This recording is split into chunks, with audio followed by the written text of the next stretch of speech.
لیے تمام جہانوں کے لیے رحمت بنا کر بھیجا۔ آپ رسالت مآب صلی اللہ علیہ وسلم تمام کائنات کی شان ہے۔ آپ نبی صلی اللہ علیہ وسلم پہ لاکھوں درود۔ ایک بار سب مل کے درود شریف پڑھ لیجئے۔ اللہم صلی علی محمد وعلی آل محمد کما صلیت علی ابراہیم وعلی آل ابراہیم انک حمید مجید۔ اللہم بارک علی محمد وعلی آل محمد کما بارکت علی ابراہیم وعلی آل ابراہیم انک حمید مجید۔ جتنا دیا سرکار نے مجھ کو اتنی میری اوقات نہیں، یہ تو کرم ہے ان کا ورنہ مجھ میں تو ایسی کوئی بات نہیں۔ آپ ٹیلی فون کر سکتے ہیں اس نمبر پہ جو آپ کی اسکرین پر آ رہا ہے 051-922-4900۔ اس پروگرام میں نہ صرف آپ کی کالز لی جاتی ہیں بلکہ جو آپ مسائل اجاگر کرتے ہیں ان کا حل بھی نکالا جاتا ہے اور آپ کے مسائل کو ایڈریس بھی کیا جاتا ہے۔ اس سلسلے میں ایک پیکیج ہمارے پاس موجود ہے۔ صدیق صاحب نے کال کی تھی سرائے عالمگیر سے، ایک مسئلہ بیان کیا تھا۔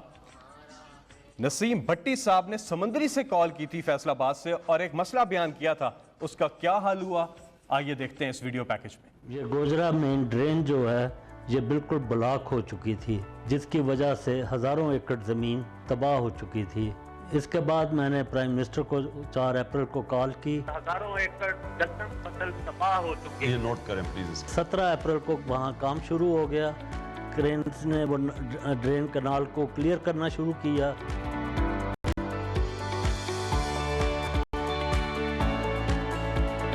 فوری ایکشن لیا، 9 دنوں بعد اتنے سیم تے کام شروع ہو گیا۔ تہاڈے سامنے کام ہے سارا، ڈالے دی کھلائی ہو رہی ہے۔ ہن 6 سال تو بعد وزیر اعظم عمران خان نے اس مسئلے نو حل کیتا ہے۔ میں بے حد خوش ہوا کہ اور مجھے یقین ہو گیا تھا کہ میرے علاقے کے لوگوں کا مسئلہ حل ہو جائے گا۔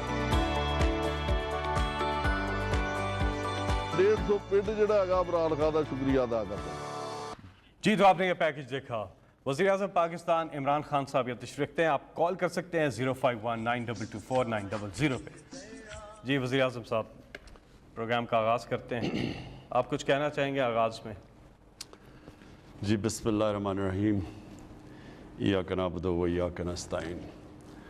دیکھیں میں سب سے پہلے اپنی قوم سے جو سب سے اہم بات کرنا چاہتا ہوں وہ یہ کہ اللہ نے پہلے 2 کرونا کے جب ویوز آئے، جب کرونا پہلی دفعہ دونوں دفعہ ہمارے ملک میں جب اوپر گئی تو ایک قوم نے بھی اسپیشلی خاص طور پہ جب پہلی دفعہ قوم نے بھی پوری طرح تعاون کیا SOPs کے اوپر، اور ہم وہ خوش قسمت ملک ہیں جو کہ اپنے ہمسایوں کو دیکھ لیں اور بلکہ دنیا میں بھی دیکھ لیں، ہم وہ ملک ہیں اور بڑی آبادی 22 کروڑ لوگوں کی آبادی کہ ہم بڑی اللہ کے کرم سے اچھی طرح نکل گئے۔ ہم نے اپنی لاک ڈاؤن بھی نہیں کیا جس سے بہت غربت پیدا ہوتی ہے۔ ہندوستان میں 22 کروڑ لوگ غربت کی لکیر سے نیچے گئے ہیں، جتنی ہماری ساری آبادی ہے لاک ڈاؤنز کی وجہ سے جو انہوں نے پہلی دفعہ لگائے 22 کروڑ لوگ متاثر ہوئے، ان کی زندگی غربت سے نیچے گئے، تو ہم ادھر سے بھی بچ گئے اور اللہ کا کرم ہے کہ ہم نے دونوں طرف سے اپنی قوم کو بچا لیا۔ اب یہ تیسرا ویو ہے ہندوستان میں، اگر آپ دیکھ لیں کہ کیا حالات ہیں، بنگلہ دیش میں بڑی تیزی سے اوپر جا رہے ہیں کیسز، نیپال میں جا رہے ہیں، ایران میں جا رہے ہیں، ہمارے ارد گرد یہ سارے ہمارے ہمسائے ہیں، تو اگر اس کے مقابلے میں پاکستان دیکھیں تو ہمیں اللہ نے ابھی بھی بچایا ہوا ہے۔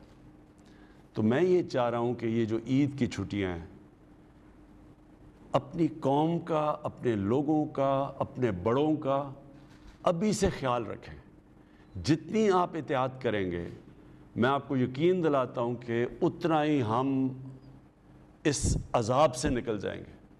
اگر خدا نخواستہ ہم نے احتیاط نہ کی، پھر سے میں یہ کہتا ہوں کہ ہندوستان میں جو آج حالات ہیں، اور مجھے بڑا افسوس ہوتا ہے دیکھ کے کہ جس طرح کے وہاں ہسپتال بھرے ہوئے ہیں، سڑکوں پہ لوگ مر رہے ہیں، آکسیجن کی کمی ہے، اور ابھی بلکہ کیسز بڑھتے جا رہے ہیں، نیچے نہیں آ رہے۔ ہمارا جو تیسری بھی جو ویو ہے، ہمارے اب کیسز اوپر نہیں جا رہے، ہمارے اب سٹیڈی ہو گئے ہیں۔ میں کل ہسپتال میں بھی گیا، میں نے خود پیمز میں جا کے ڈاکٹر سے بھی بات چیت کی، تو انہوں نے بھی مجھے یہ خوشخبری سنائی کہ وہ جو تیزی سے کیسز اوپر بڑھ رہے تھے وہ اب اب نیچے نہیں آ رہے لیکن تیزی سے اوپر نہیں جا رہے. اس لیے میں آپ سب سے درخواست کروں گا, بلکہ میں آپ سب کو اپنے ملک کے لیے, اپنی قوم کے لیے, اپنی فیملیز کے لیے تاکید کروں گا کہ اب ایس او پیز, اور ایس او پیز کے جو سب سے بڑا ایس او پی ہے وہ یہ ہے, 50% دنیا اب یہ اس تجربے سے نکل چکی ہے کہ 50% یہ کرونا کم پھیلتی ہے اگر آپ نے ماسک پہنے ہوئے ہو, خاص طور پہ بند جگہوں کے اوپر, خاص طور پہ جدھر زیادہ لوگ جمع ہوتے ہیں. کھلی جگہوں کے اوپر پھر بھی اگر فاصلے ہیں تو پھر گزارا ہو جاتا ہے, لیکن جدھر قریب ہیں لوگ اور بند جگہ ہیں ادھر ضرور یہ عید کی چھٹیوں میں ماسک پہنیں. اپنے آپ کو بچائیں, اپنے بزرگوں کو بچائیں, اپنے جو بیمار لوگ ہیں ان کو بچائیں, اپنی قوم کو بچائیں کہ مجھے لاک ڈاؤن نہ کرنا پڑے. لاک ڈاؤن کا سب سے بڑا نقصان غریب لوگوں کو ہوتا ہے, غربت پھیلتی ہے, چھابڑی والے, ریڑھی والے, دہاڑی دار, یہ سب متاثر ہوتے ہیں جب لاک ڈاؤن لگتا ہے. تو یہ عید کی چھٹیوں میں ہم نے آپ کو کہا کہ اگر پرہیز کر لیں, ایک مختلف قسم کی عید کر لیں, تو یہ جو مشکل, یہ جو اوپر ایک تیزی سے کیسز بڑھ رہے تھے جو ابھی تک ہمارے ہسپتال بچے ہوئے ہیں, ہم انشاءاللہ اس تیسرے ویو سے بھی نکل جائیں گے. 05192249000 ہمارے ساتھ پہلے کالر کون ہے؟ السلام علیکم. السلام علیکم. جی بات کیجیے گا.